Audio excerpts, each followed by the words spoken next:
यह कहानी गंगा नदी की पवित्रता और मानव कर्म के बीच के संबंध को सरल भाषा में समझाती है। इसमें दिखाया गया है कि केवल गंगा में स्नान कर लेने से पाप नहीं धुलते, बल्कि सच्ची पवित्रता अच्छे विचारों और कर्मों से आती है। गंगा नदी के किनारे एक छोटे से गांव में एक बूढ़े संत रहते थे। वे हमेशा लोगों को अच्छी बातें सिखाया करते थे। हर सुबह सैकड़ों लोग गंगा में डुबकी लगाने आते और कहते, गंगा मैया सब पाप धो देती हैं, बस एक बार डुबकी लगाओ और सारे पाप माफ़। एक दिन एक जिज्ञासु युवक ने संत से पूछा, गुरुजी, क्या सच में गंगा में नहाने से सारे पाप धुल जाते हैं? अगर कोई बुरा काम करके गंगा में नहा ले तो क्या उसका पाप माफ़ हो जाएगा?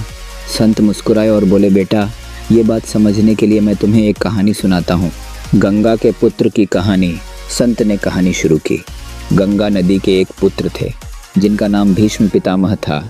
उन्होंने अपने पिता की खुशी के लिए आजीवन ब्रह्मचर्य यानी कि शादी न करने वाला उन्होंने प्रतिज्ञा ले ली और अपना सारा जीवन दूसरों की सेवा में लगा दिया।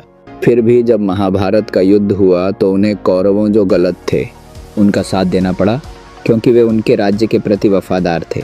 युद्ध में उन्होंने धर्म के पक्ष पांडवों के खिलाफ भी लड़ाई लड़ी। अंत में जब वे बाणों की शैया पर घायल पड़े थे तब उन्होंने स्वीकार किया, मुझे अपने कर्मों का फल भोगना पड़ रहा है। यानी गंगा की अपनी संतान को भी अपने गलत निर्णयों की सजा मिली। युवक हैरान होकर बोला, गुरुजी, अगर गंगा मैया के अपने बेटे के पाप नहीं धुले तो फिर हमारे पाप कैसे धुलेंगे? तब युवक ने गुरुजी से पूछा, गुरुजी, फिर असली पवित्रता क्या है? संत ने समझाया, बेटा, गंगा का जल निश्चित रूप से पवित्र है, लेकिन ये हमारे कर्मों का फल नहीं बदल सकता। अगर हम गलत काम करते हैं तो उसका परिणाम हमें भुगतना ही पड़ेगा, चाहे हम रोज गंगा में नहा लें। फिर उन्होंने 3 बातें बताईं। पहला, गंगा का जल बाहर की गंदगी धोता है, अंदर की नहीं। दूसरा, नहाने से शरीर साफ होता है, लेकिन मन तभी साफ होता है जब हम अपनी गलतियों को सुधारते हैं। तीसरा, पाप माफ़ी के लिए सिर्फ नहाना काफ़ी नहीं। अगर कोई चोरी करके गंगा में नहा ले तो क्या उसका पाप माफ़ हो जाएगा? नहीं, उसे चोरी का दंड तो भुगतना ही पड़ेगा। फिर युवक ने पूछा, तो फिर गंगा में नहाने का क्या फ़ायदा? क्या ये सिर्फ एक रिवाज है?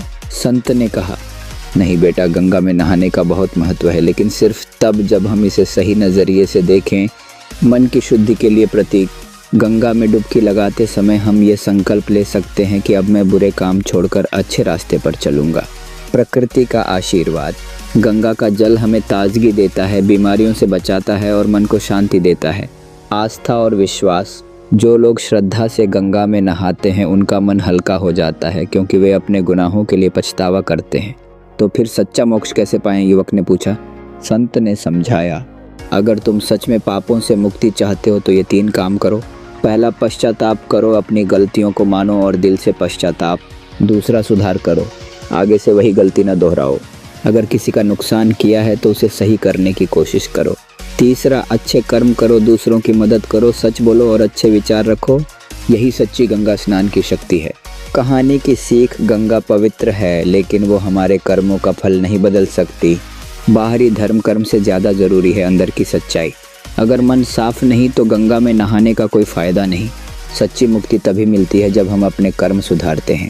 गंगा का पानी तुम्हारे शरीर को शुद्ध कर सकता है, लेकिन तुम्हारा मन तभी शुद्ध होगा जब तुम अच्छे बनोगे। दोस्तों, कहानी अच्छा लगा होगा तो प्लीज़ इस वीडियो को लाइक, शेयर और इस चैनल को सब्सक्राइब ज़रूर करें।